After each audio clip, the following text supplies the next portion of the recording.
Good afternoon, everyone. Good afternoon. So this is Sir Mark, and we welcome you everyone for our caregiver practical training course, free orientation. So some of you already here in ICSA, Kuwait City, Malia, right, 8th floor, and some of you are in your house and tried to have a online orientation about caregiving practical training course. So dito po, malalaman po natin kung ano po ba ito, ano po ba ang mga kailangan, ano po ba yung mga requirements, ano po yung mga nilalaman ng kurso ng caregiver practical training course. So libre lang po ito. Kung may mga friends pa po kayo, ay pwede nyo pong isend sa kanila yung link and yung pong mga questions, isasagutin po natin after ng orientation. Again, all of your question will be answered after the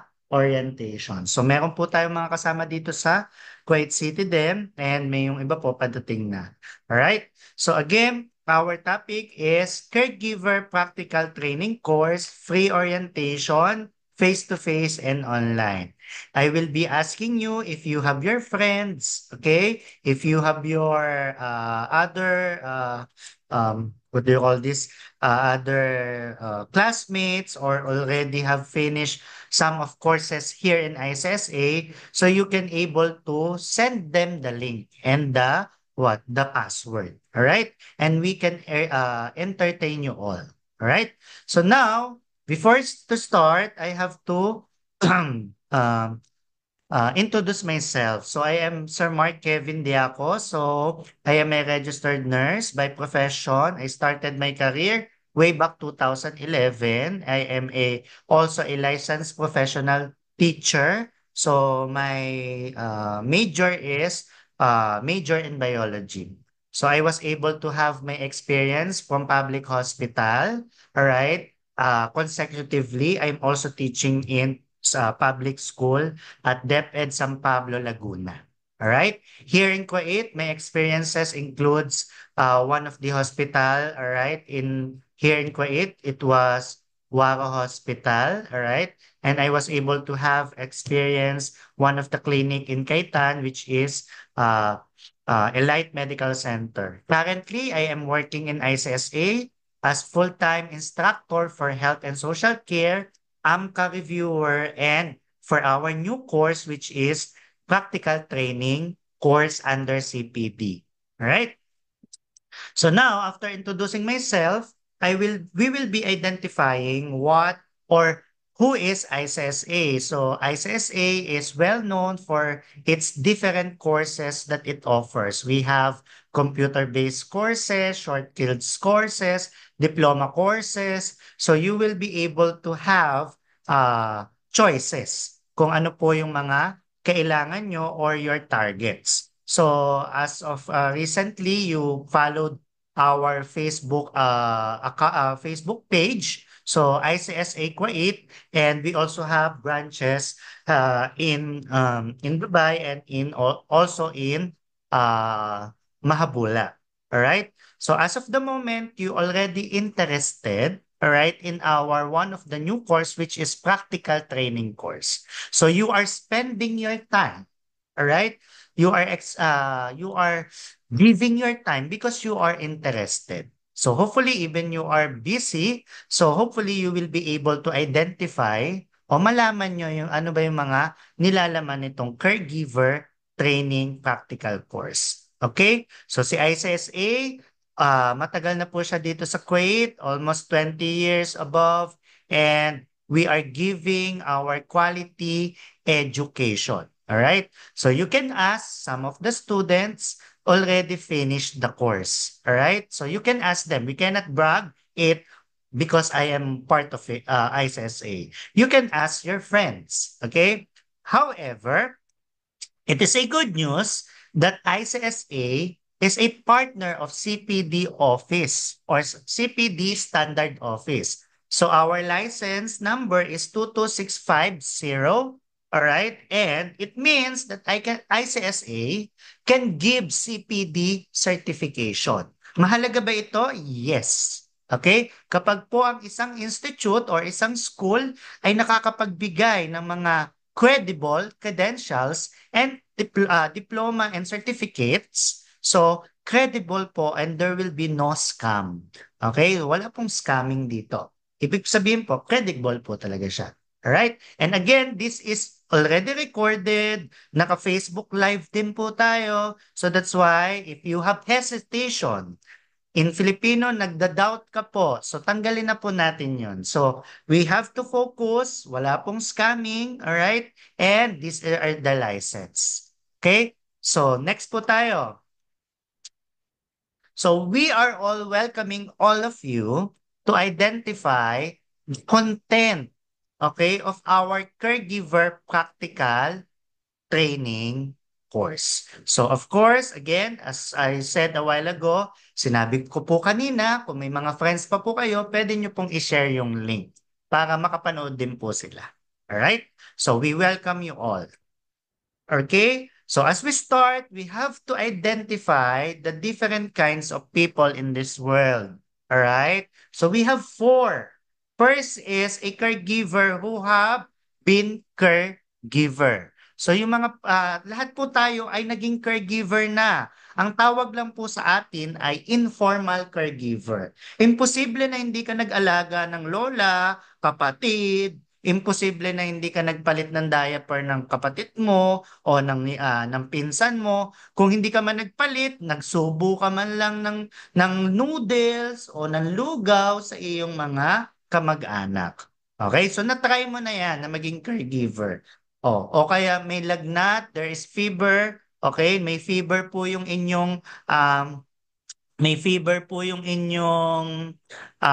kapatid, alright? O yung inyo pong magulang, nilagyan nyo po siya ng towel, nilagyan nyo po, mainit yung nilagay nyo, nilalagnat na. Pero naging caregiver ka pa rin, kahit mali yung ginawa mo.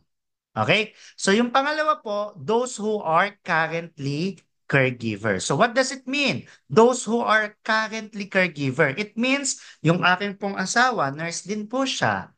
Okay? Sa paanakan po siya. So currently, she is a caregiver. Alright? So caregiver means yung nag-care ka, healthcare provider ka. Alright? So next po, yung pangatlo po natin, those who will be caregivers. Kayo po yon. I-claim na po natin yon. Kasi the more na nagbibigay po kayo ng time dito, okay, the more na interested ka, ibig sabihin, ikaw na yon.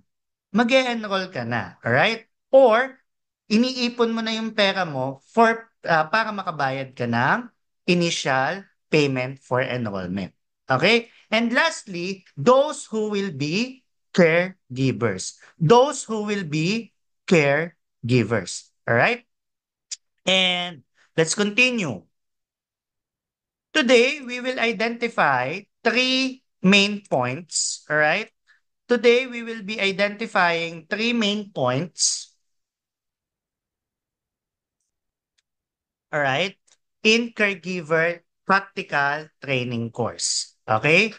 So, three major topics in your caregiver practical training. And let's start with number one.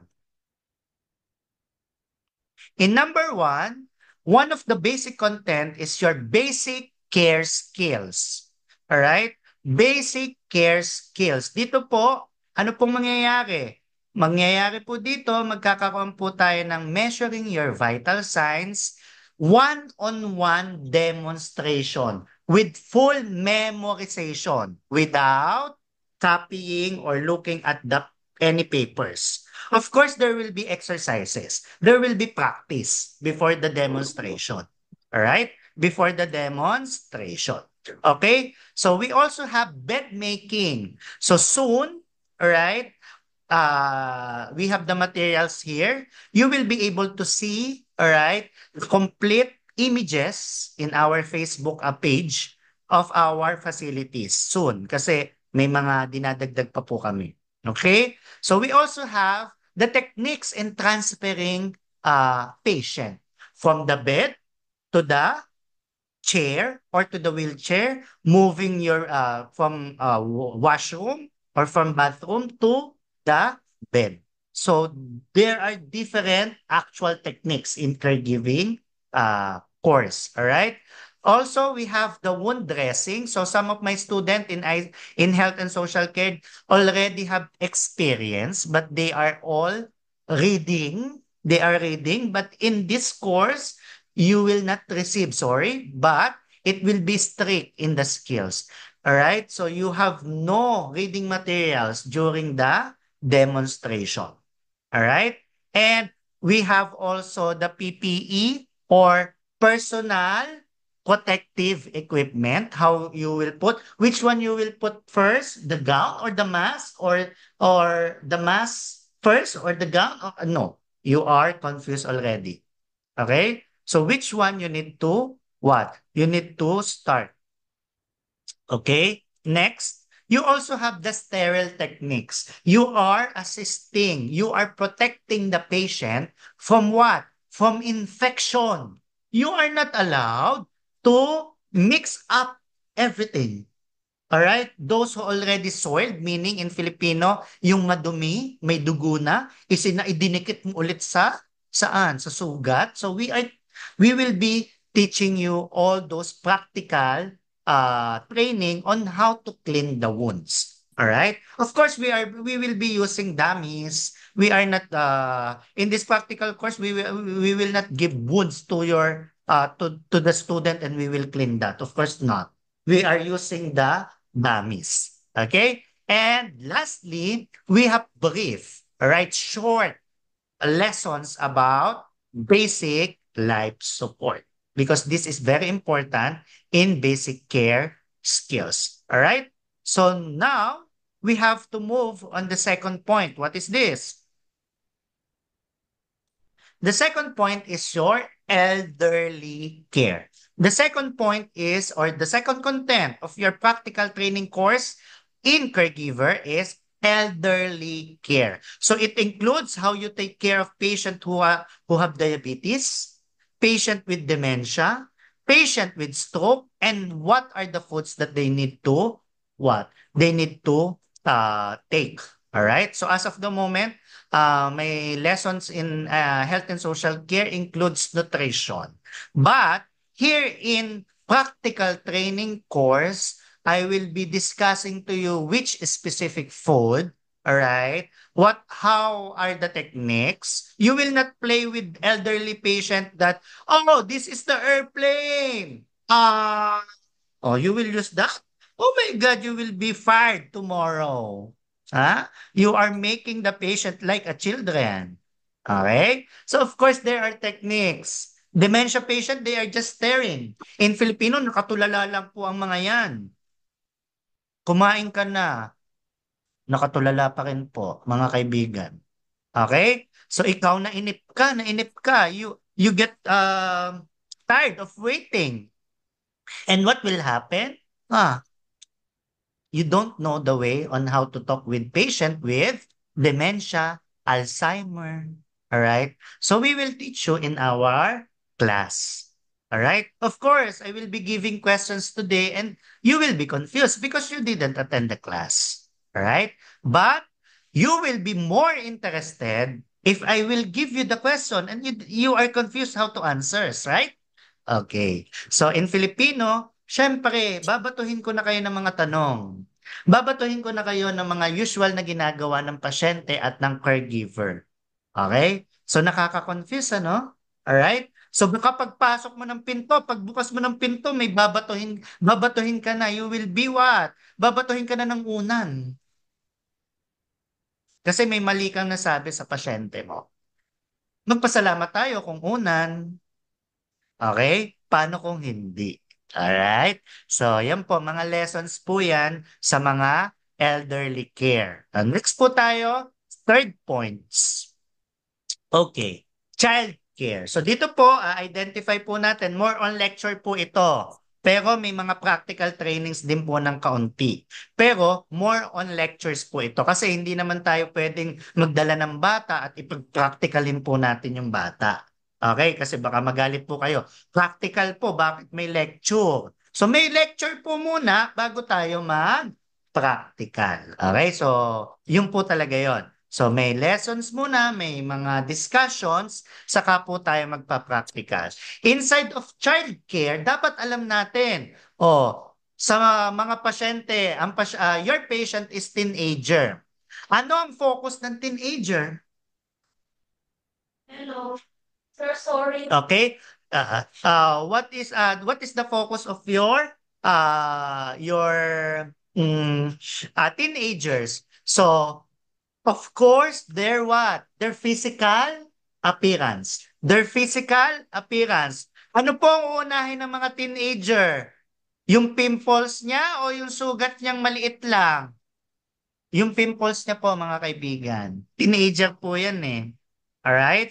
So, paano natin lilinisin ang sugat ng teenager? Eh, mas gusto niya yung, yung sa pimples niya, unahin niya yon. Kasi appearance. Alright? So, sir, why you know that?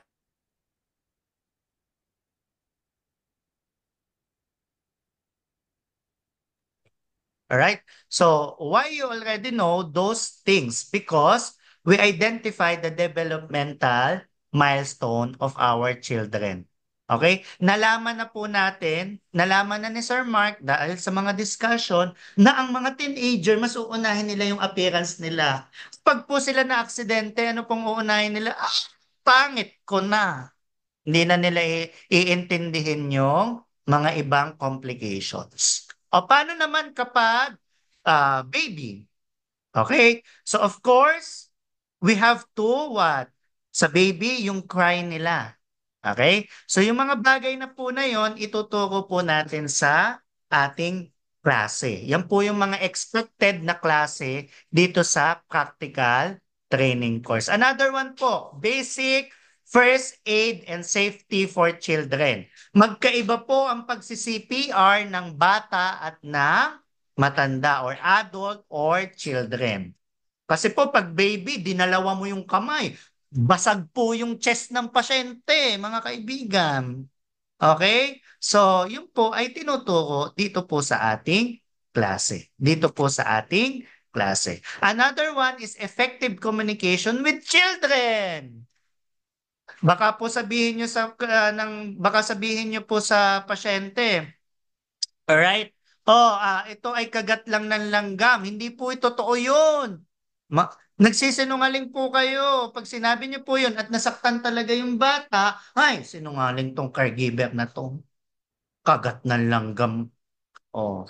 So, hindi po ganun ang pakikipag-usap sa mga bata.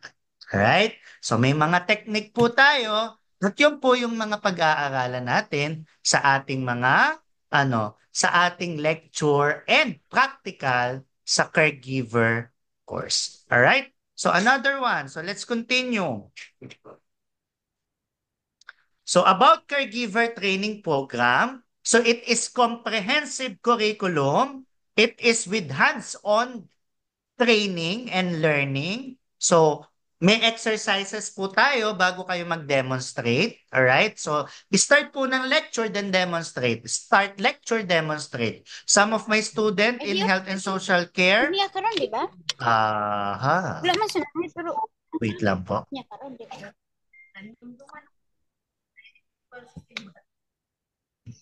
Di pala. Okay. Okay. So next will be your what? Sorry po sa interruption. We have certified caregivers po kayo. After the training, you will be receiving a certification under CPD office, recognized by UK, recognized by US, recognized by any country in the world. Alright? Okay po. Next tayo. So CPD standards for caregivers. So ito po ay continuous learning po tayo. May regular compliance po and then ethical conduct.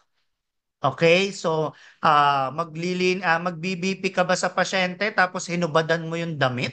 Anong kinalaman nun sa pagbi-BP? O para makapag-chancing ka, okay, unethical yung mga ginagawa mo, mali. So, ituturo din po yun ni Sir Mark.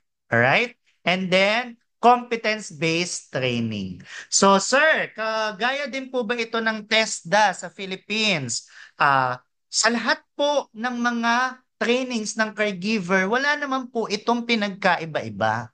Yan naman po ay iisa halos ang lahat ng outline ng caregiver.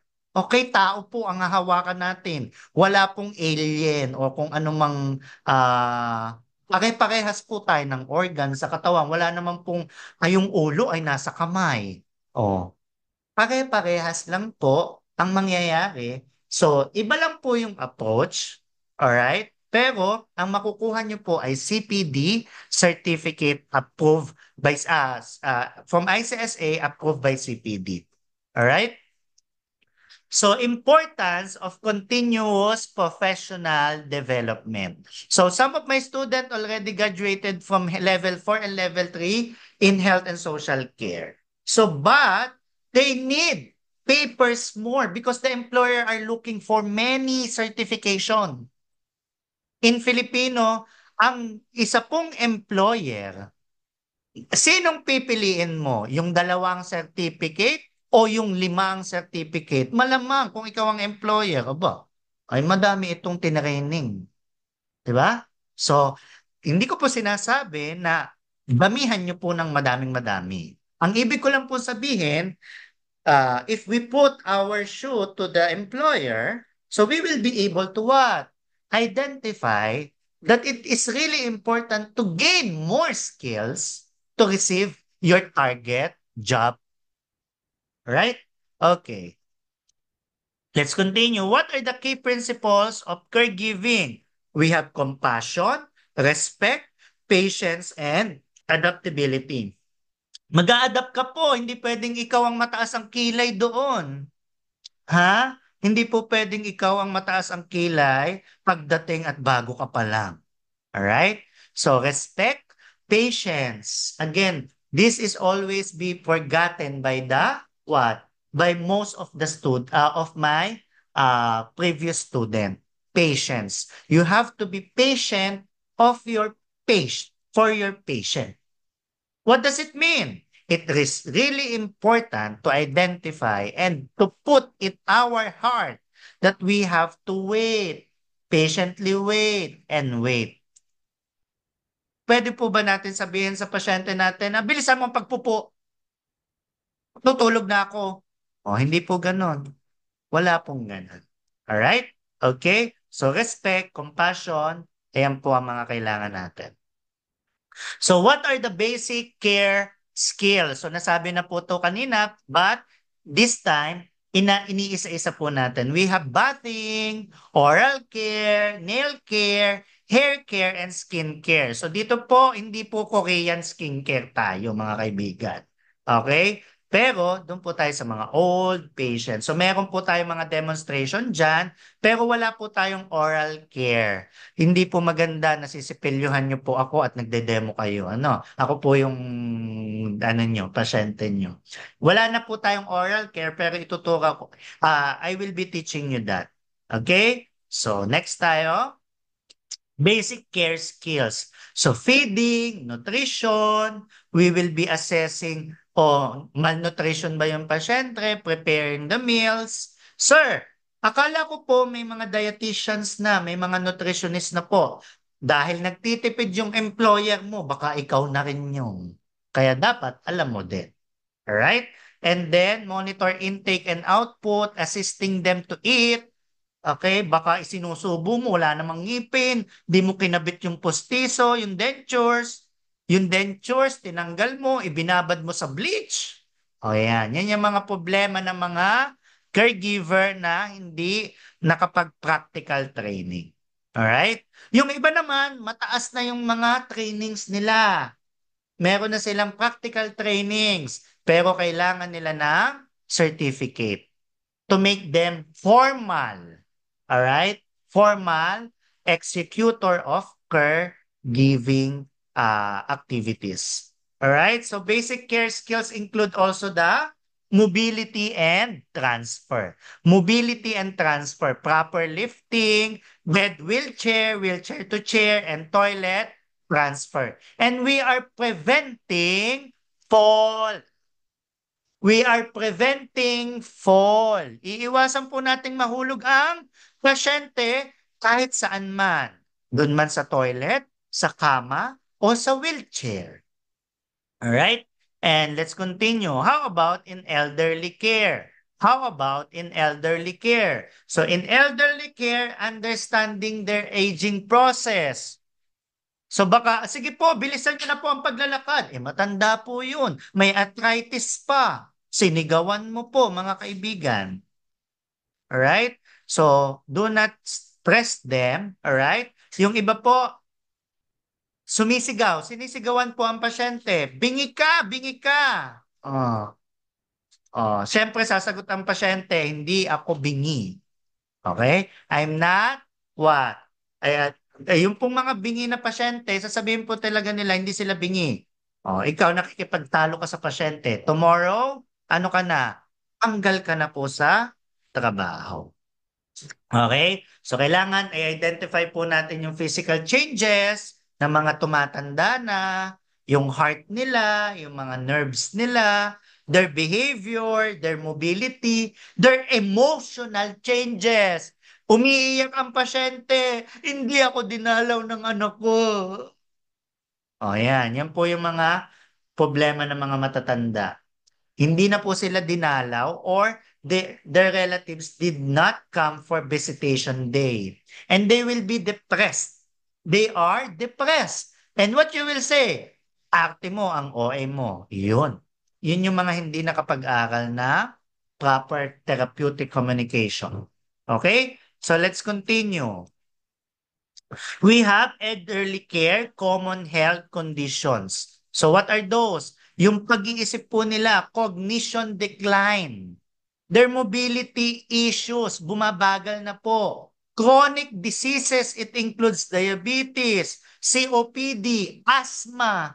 Okay? Sensory impairment, as just I said a while ago, their visions, their hearing problems. Okay? Yeah, so they have problems on that. Okay, let's continue. So as a caregiver, we have to provide emotional support. Simply touching their back. Okay, I'm here for you. Simply touching their back. Simply giving a tap in their back. You can do it. You are strong. I recognize that you are depressed. I'm here for you. So those are things that you need to learn during the class. All right? So companionship, listening, validating feelings. You mean that you want to die? Because mostly they will say, I want to die. You are saying that you want to die, but it's not good for you. Like that. Okay? So, providing reassurance, offering comfort, your presence. If they shout, you will shout also. You have to think of that. And Walang nag-Zoom meeting man siya. I will be teaching you, all right? I will be teaching you about this. All right? Next, again, for those who just came in, I will be entertaining questions about this practical training course orientation after the orientation po, ha? Next, we have elderly care and life consideration. Meaning, cancer patient, stage 4. You will not take care of that patient? Ay, mamamatay na ito. Mamatay na siya. Is that good? No. We will continue the care. And that care known as palliative care. You have a partner doctor as a caregiver. Okay, Mr. Mark, take care of this patient. We will use palliative care. Di ka nag-aral. Ano yung palliative care? Chinyat, GPT mo, ginugel mo. Hindi mo pa rin alam. Alright? That's why we need to improve our skills, especially in practical training course. How about in involving the families? Mamamatay na po siya, sinabi mo, nagka-doktor ka na. May mga limitation. As a caregiver, there are limitations that you need to say to the patient. Umiiyak ang pasyente, ang mga relative ng pasyente. Mahal na mahal ko siya pero gusto ko nang papirmahin siya ng ano ng will of test yung mga ganon, pamana pala. Okay? Ikaw na ano ka nang hingi ka ng 10%. Oh, ayan. Yan yung mga informal, hindi nag-aral. Okay, makukulong po ikaw doon, mga kaibigan. O, kaya kailangan natin ng trainings. Alright? Ano po yung mga advanced directive? Gusto na po ng pasyente na ibigay niya yung kanyang mga organs, donations. Nakita mo na pumirma ang pasyente. Nung namatay ang pasyente, ayaw ng relative. Ano ang gagawin ng caregiver? Kailangan sundin yung pinirmahan ng pasyente kasi nag-advance directive na siya. Nagkakaintindihan, hindi yung, ay, bigyan mo ako ng ano, 100K, di okay na yon. Itatapong ko tong pinirmahan ng pasyente. No, you will not do that. No, you will not do that. Alright? Okay, let's continue. Spiritual support, so we have to respect, okay, we have to respect the spiritual belief of our patient. Next, a while ago I told you that developmental milestone of our what? Of our child care. Okay? So, yung motor skills po nila, yung coordinations, so i-identify po natin yan during the class. Alright? So, Miss Luz, wag po kayong mag-drawing sa screen. Thank you. Alright? Next. Safety and supervision. So you have to supervise kasi po mga bata pa po ito. So sayo po ay supervisor din. Supervisor din po pala ang caregiver, yes, ng mga pasyente. Okay, so supervise po natin ang mga pasyente. So ano po ang mga pag-aaralan natin dito? Ituturo ko po sa inyo sa lecture and practical ang mga laro. May mga specific games po sa bawat age. Okay, 1-year-old, binigyan mo ng playing cards. Ewan ko kung anong mangyayari doon. Pinag-poker mo. Okay? So, hindi po pwede. Binigyan mo ng chessboard. Kinain po yung mga king at saka heart, yung mga ano po sa chess. Alright? Yung horse. Okay? Kinain po yun.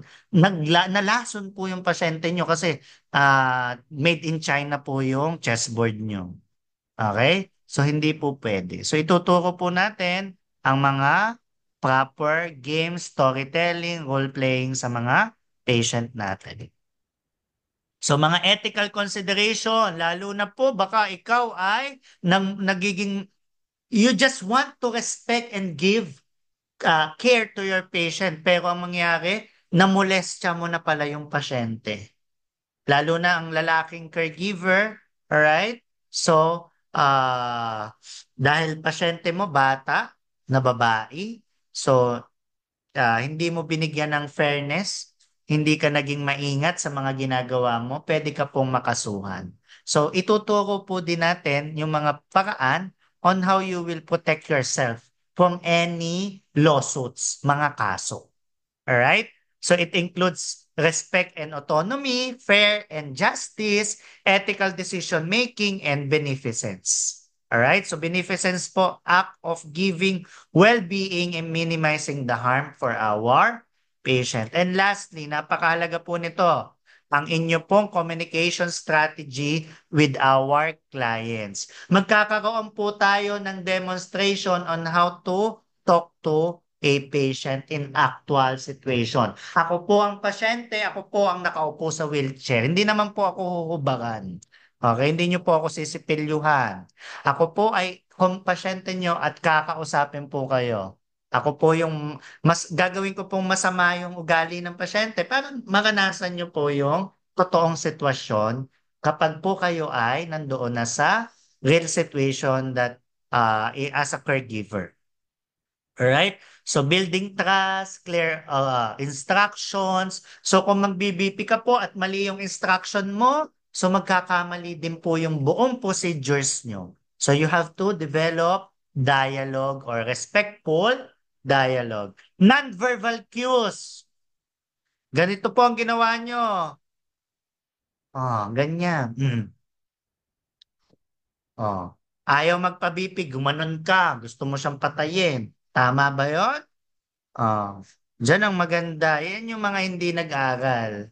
Yung tinatakot ang pasyente. Kulungan po. Hindi ko po kayo tinatakot ha. Yun po ang nangyayari sa mga hindi nag-aral. Pasensya na po ha, sa mga nagke-caregiver na. Pero yung iba po kasi, kala nila, dinadaan nila yun sa joke.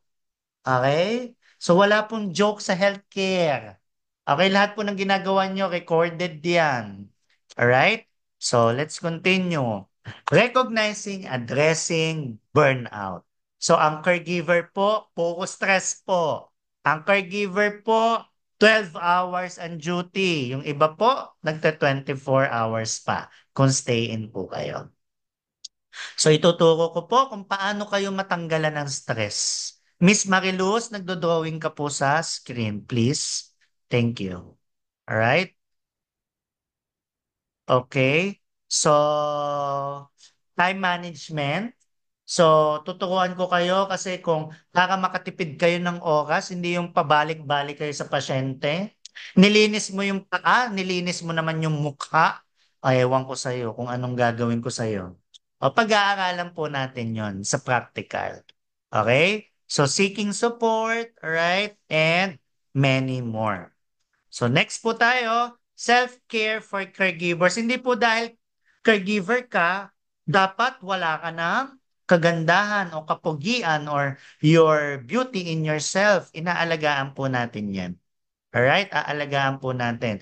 Pwede po bang maging maganda at gwapo pa rin kung ikaw ay caregiver? Opo. Okay, so ituturo natin yung mga stress management, recognizing burnouts, practice stress management, seek social support, and maintain healthy lifestyle. All right? And we have community resources and support. So local community centers, caregivers support groups, and online caregiver resources. All right? And lastly, I will be also teaching you how to record some of the immediate lessons that we need to identify such as vital signs, all right? So, confidentiality. Kapag may lumapit sa'yo, oh, best friend ako nito. Tama, may picture sila. Eh, kunin ko yung yung telephone number niya. O, confidentiality po yon. Ito po ang 100 KD. Ito na po, 949. Ganyan, ang bilis mo. Ayan po. Hindi ka po pwedeng mag-leak ng mga confidential, alright, na mga private personal information ng mga pasyente. So, ituturo po natin yan. And infection control, papasok po dito yung hand washing, PPE, disinfecting cleaning, and sharp safety. Alright? So yan po mga aralin natin. Next po, mga emergency responses. Na-choke ang pasyente, anong gagawin? Nasunog ang balat ng pasyente, anong gagawin? Nag-nosebleed ang pasyente, anong gagawin? Hindi po yung nag-nosebleed dahil nag-English po si Sir Mark o kung sino mang friends mo. Okay? So, hindi po ganon. So, ano po ang gagawin? Lalagyan ba ng yelo? Titingala ba? Ano ba talaga ang totoo? Yan mga ganon. So, aalamin natin yan.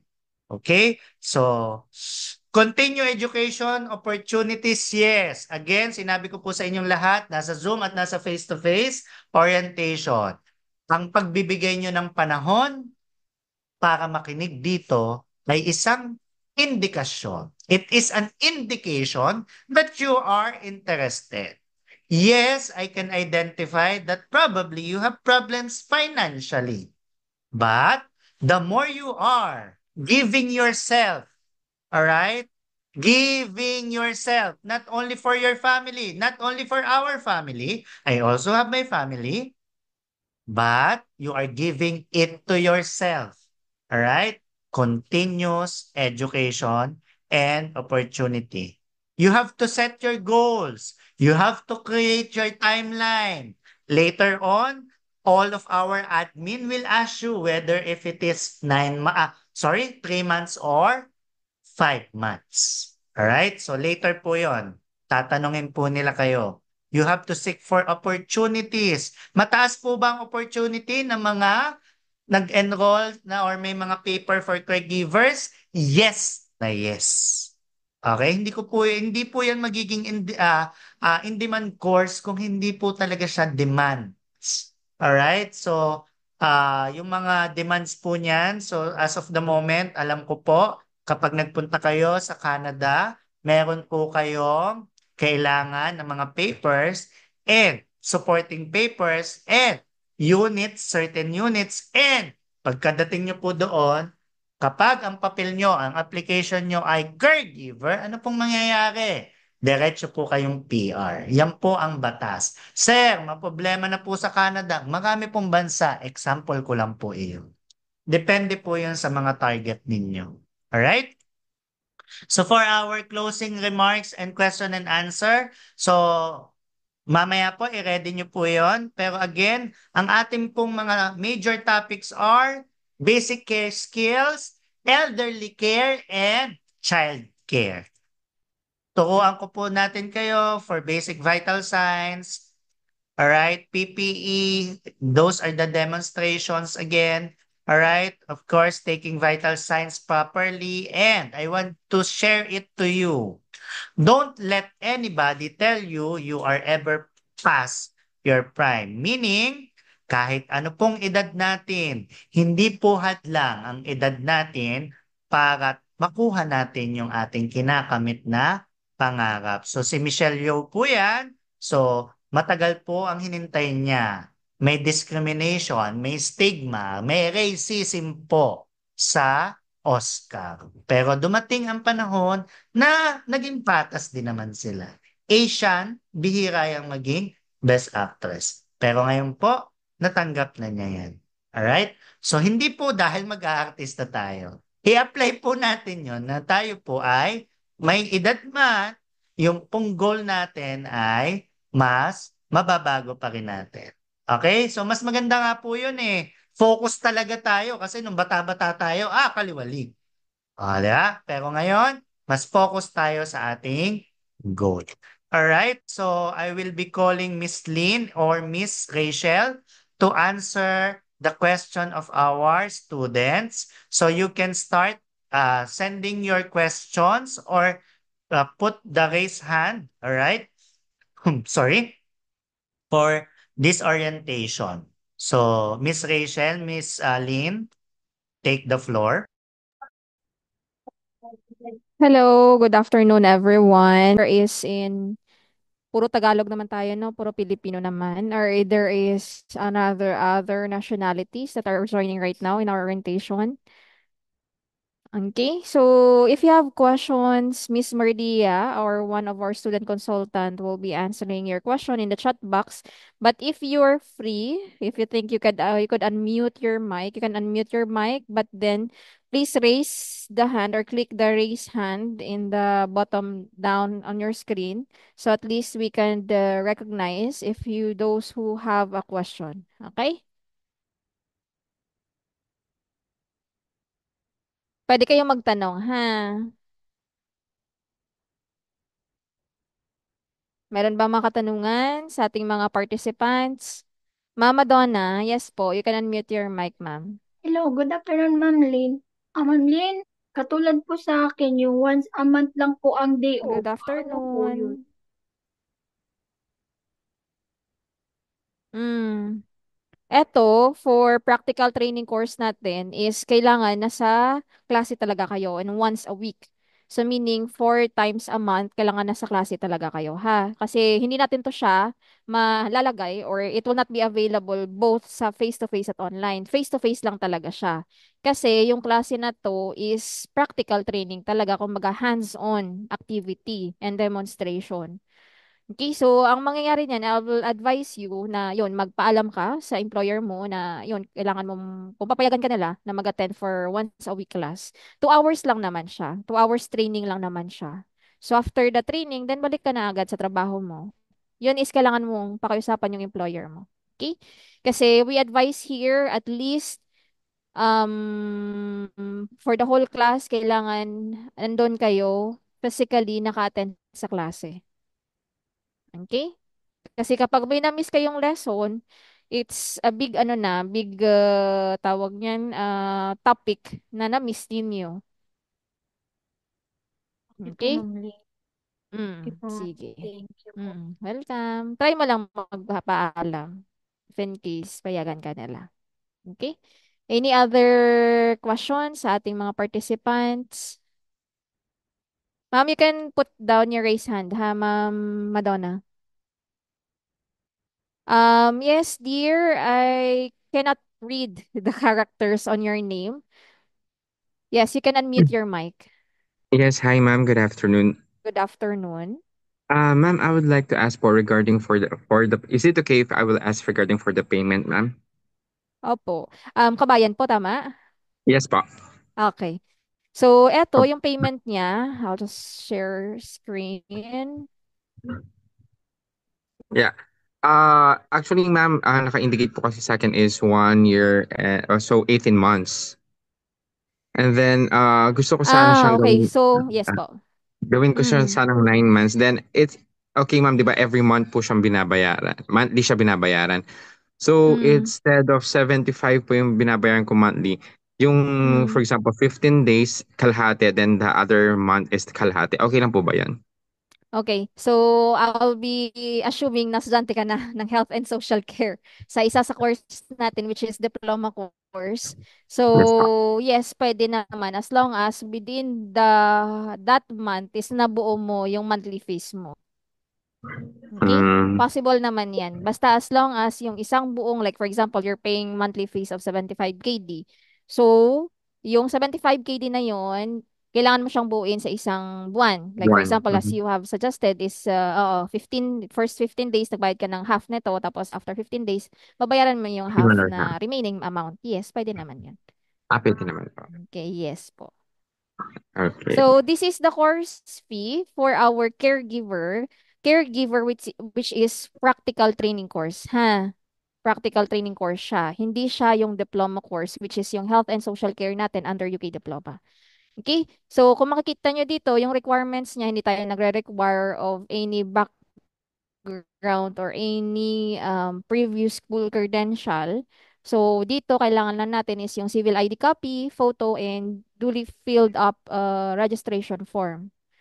Okay, so yung total course fee neto is 300 KD, but then we are offering it for a special offer this November for only 225 KD. So, pwede kayong pumili ng dalawang klase ng installment payment. It can be in 3 months or it can be in 5 months duration. Okay? Pero yung whole course natin, that will be 3 months talaga yung duration niya. Okay? Ginawa lang natin yung 5 months installment para hindi mabigat sa mga estudyante natin. So, for them, they will going still in the classes, pero yung final exam demonstration nila, it will be, ibibigay siya ng instructor at the end ng, nila, payment, pinakalas ng payment. Pero for those who are paying in 3 months installment, on time yung inyong final examination. Okay? Okay, ma'am. Thank you so much. You're welcome. Don't be confused, sir, ha? Kasi itong ating orientation is for caregiver practical training. Yung sa inyo na enroll nyo is diploma course. Okay? Yes po. Mm-mm. Okay? Okay. So, yes, any other questions sa ating participants?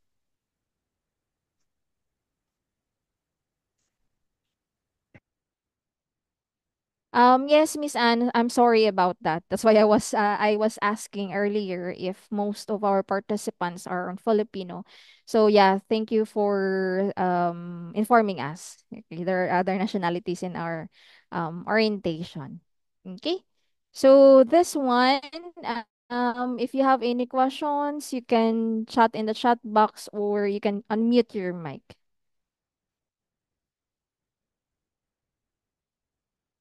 Okay. Hello po. Ma'am Tata, VP. Yes. Yes, ma'am. You can unmute your mic Ma'am, po. Yes po. meron pa po ba yung one-time payment? Ka- For one-time payment nito is ano siya? For anong course, ma'am? Caregiver ba? Caregiver ata. Yun or yung ano na ano Or kasi baka sa computer secretarial po? hindi po. Mm. Ito po, caregiver, health assistance. Okay. Yung caregiver natin, baka yung nursing assistant yung tinatanong niyo po? Kasi for this, ang ating caregiver training course is we are offering this one in installment. Pero kung gusto mo ng one-time payment, we can communicate with the management kung gusto mo mag one-time payment. Pero yung offer natin ngayon for installment is 225 KD. Okay po. If ever Okay? one-time payment, ma'am, magkano din po? Sige, yes po. I will be informing you. May nakausap ka na ba sa WhatsApp po or sa online? Meron po. Meron. Okay. Sino yung nakausap niyo sa online po, ma'am? Wait, sino ba yun? Yung Yes. sa Excel lang, Mm. walang pangalan. Ay, yes. Sige lang, sige lang. We're going to, pwede ka doon mag-follow up para sa one-time payment, ha? Pero I'm showing here, sa screen ko ngayon, yung installment payment natin. Okay? Rachel po. Rachel po.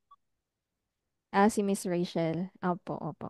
So, si Miss Rachel mamaya, nakasa-break lang siya ngayon. She will be communicating with you regarding with your request ng one-time payment. Okay? Okay po. Okay po. Thank you. Yes, you're welcome. So, sa ibang questions, Ma'am Bernadette, Cantoria, sa chat box, yes, there will be graduation po. Every year, actually, may graduation tayo. It's either April or October.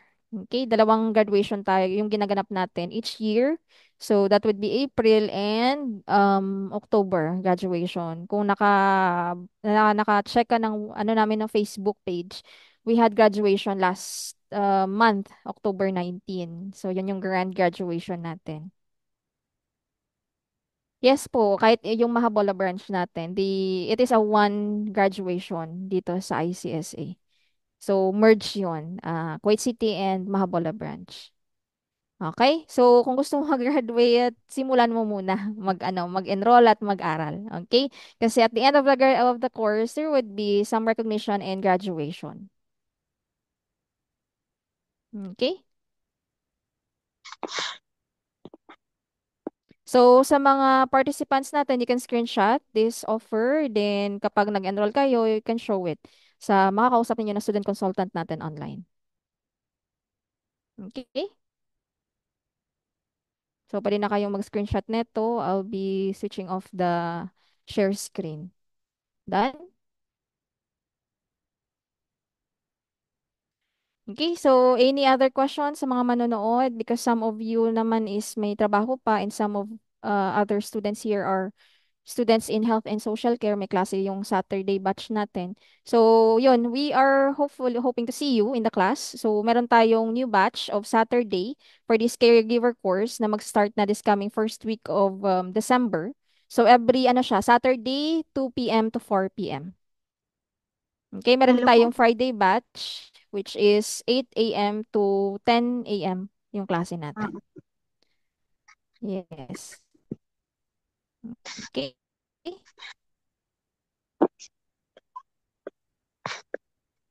So, yung sa Friday Okay po. po, Ma'am Bernadette. Hello po, ma'am. Yung Yung sa Friday Friday, natin is at 8 a.m. Yes, 8 a.m. to 10 a.m. yung Saturday, Yes po, Ma'am Tata. 2 to 4 p.m. Mm. Okay.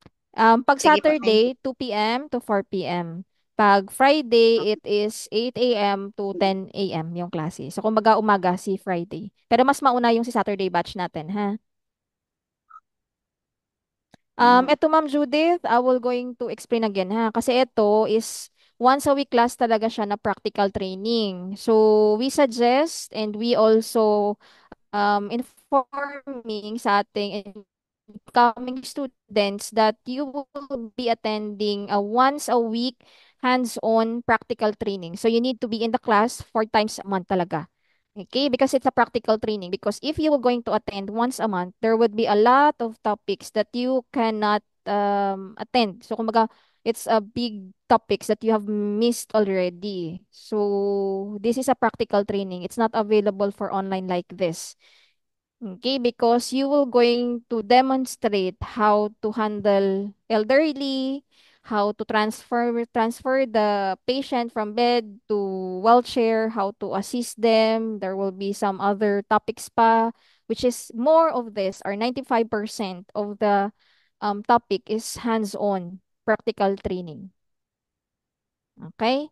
So, for that, Ma'am Judith, you need to ask permission from your employer or from your company that you will be attending the class every week because that this is only 2 hours training. It's not the whole one whole day training. It's only 2 hours training. So you need to have or negotiate with your employer or your company on how you can have that 2 hours weekly for your classes. Okay? So, kailangan nasa klase kayo every week, once a week. Okay? For 2 hours for the training. For now, Ma'am Rachel Agarin, yes, ma'am. As of the moment, these batches are open in Kuwait City branch here in Panasonic Tower, 8th floor, in Malia, beside the KFC landmark before. Right now, it's already not there. So, beside the Malia Bridge. Okay? We will be posting if there will be ano po, another classes or Mahabola branch as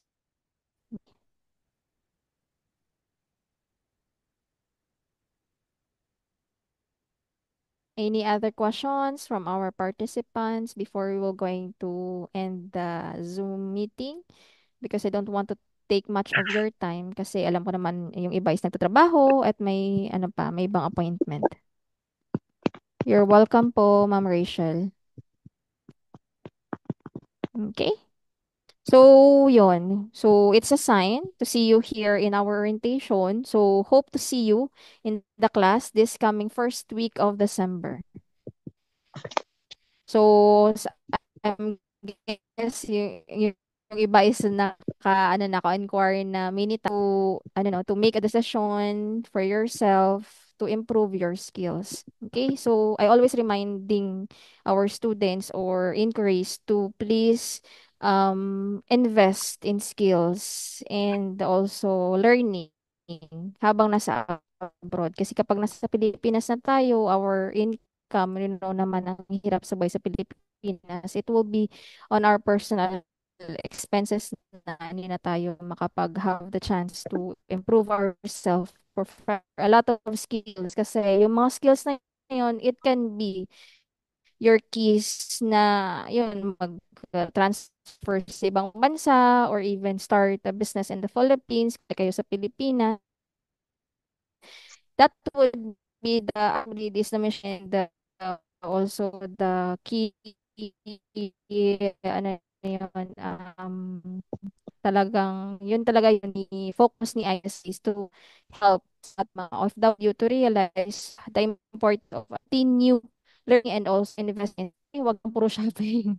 So invest in your skills. Okay ka ng pera talagang okay? Okay, so hope to see you in the class. And yes, Ma'am Judith, so that only certification na lang yung kulang. So that most of our countries, even Kuwait, they're focusing na on certification, not only for skills, meron na kayong experience, may skills na kayo, but they more up to a certification or to prove na meron kayo talagang professional training or proper training. So, yun. Okay, so take this chance na yun, open itong ating caregiver practical training course and get enrolled. Okay? So, I guess yung iba is umalis na kasi may trabaho pa. So, I will not keep much of your time. Thank you once again for attending our orientation and hope to see you in the class this coming first week of this December. I guess si Sir Mark Kevin may klase na rin. Sir Mark Kevin, do you have any message before we will going to leave or close the orientation? For those who attend the orientation, I really appreciate. And the more you are giving your time, you are interested. And one of the question here Alright, actually ma'am, caregiver po ako now and bedridden po dito sa Adan and need ko lang po ng formal certificate once a day at day off. So, if we will entertain that, Ma'am Judith, so we will talk about the management and we will go back to you. So, please send your message to our numbers. Okay, it's for siguro po mas matagal yung yung duration natin. Pero I will not answer po muna dyan kasi we have to take consideration for our management po. Kung once a month. Mm. Alright po. Pero we will try our best. We will cater all of you of your concerns and this is subject for asking some questions for our admin. But as of the moment po, so hindi po muna yan. Pero we will try po para po message nyo lang po kami sa admin. Ano, Ma'am Lynn?